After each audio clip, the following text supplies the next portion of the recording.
Hay'adda Bisha Cas ee dalka Imaaraadka Carabta ayaa 200 oo qoys oo ku nool degmada Laascaanood ee gobolka Sool ee Somaliland gaarsiisay Sakaatul Fitri dhan 5,000 oo kiiloogaram oo bariis oo ay soo bixiyeen 2,000 oo qof oo muxsiniin reer Imaarada.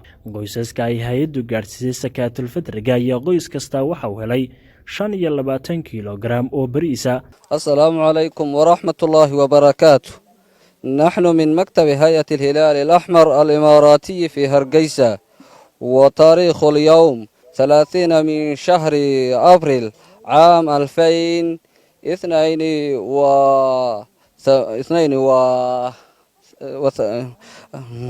الموافق 29 من شهر رمضان عام 1443 هجري.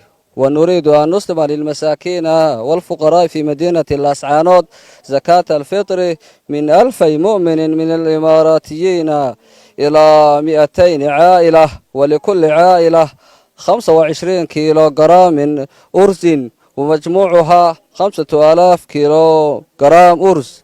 نسأل الله أن يبارك أهل الإمارات ولا سيما من دفع هذه. نحن اليوم من المدينة لاسعانود استلمنا من الهيئة الإمارات هلال الأحمر الإماراتي من إقليم من الهرقيسة. استلمنا هذه زكاة الفطر، وأنا من المسؤول واحد من المسؤولين مراكز الأيتام. استلمنا هذا اليوم هذه زكاة الفطر يتكون من 200 أسرة، كل أسرة يتكون من 200 أسرة، وكل أسرة في من 25 كيلوغرام من الأرز. ونشكر الله، بعد شكر الله نشكر الإماراتي وخاصة من مكتب هلال الأحمر الإماراتي، ونقول جزاكم الله خير الجزاء من هذه الزكاة الفطر المعاونة.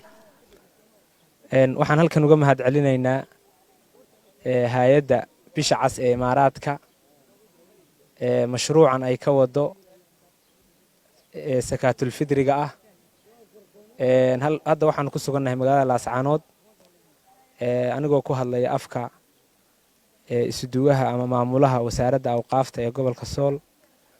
si gaar ah baan uga mahad celinaynaa shacabka Imaaraadka sakadan soo bixiyay iyo hay'adda Bisha Cas maamulkeeda Hargeysa. waxaan kaloo si gaar ah ugu sii mahad celinaynaa xafiiska agoomaha ee Laascaanood iyo culimada gacanta ku haysay oo raashinka aanu markhaati iyo goobjoog ka nahay inay qaybiyeen. aad iyo aad baad u mahadsantihiin dhammaantiin. iyagana waxaan leenahay sakadooda Ilaahay ka aqbalo, Ilaahay miisaanka xasanaadka u saaro. goobtan lagu guddoomay deeqdan sakada fitriga ah ee ay soo bixisay shacabka Imaaraadka oo hay'adda Bisha Cas ayna soo gaarsiisay ay keentay oo ay qaybinayaan xafiiska agoonta Laascaanood mas'uuliyiinteeda. marka insha Allah tacaala taana goobjoog baan ka nahay. marka waxaanu uga mahad celinaynaa hay'adda Bisha Cas iyo ciddii kala qayb qaadatay ee bixisay iyo ciddii ka shaqaysay iyo ciddii sadaqaysatayba sadaqada dadka masaakiinta ah Sakaatul Fitriga ee la soo gaarsiiyey. waxaanu uga mahad celinaynaa inay Ilaahay baa mahadle, laakiin waxaan uga mahad celinaynaa dadka hawsha tacabka galay. waana u ducaynaynaa Ilaahay subxaanahu wa tacaala inuu ajir iyo xasanaad ka siiyo kuwii bixiyey iyo kuwii ka soo shaqeeyey iyo kuwii na soo gaarsiiyey iyo kuwa qaybinaya dadka Sakaatul Fitrigaas dadka masaakiinta ee agoonta iyo dadka ducafada u qaybinaya. الحمد لله رب العالمين وبه نستعين من الدنيا والدين، وصلى الله وسلم على سيدنا محمد وعلى آله وصحبه أجمعين. إلهي سبحانه وتعالى mahadle. marka koowaad marka labaadna waxaan u mahad celinaynaa hay'adda Bisha Cas ee Imaaraadka oo waxa weeye deeqdan waxa weeye Sakaatul Fitriga soo gaarsiisay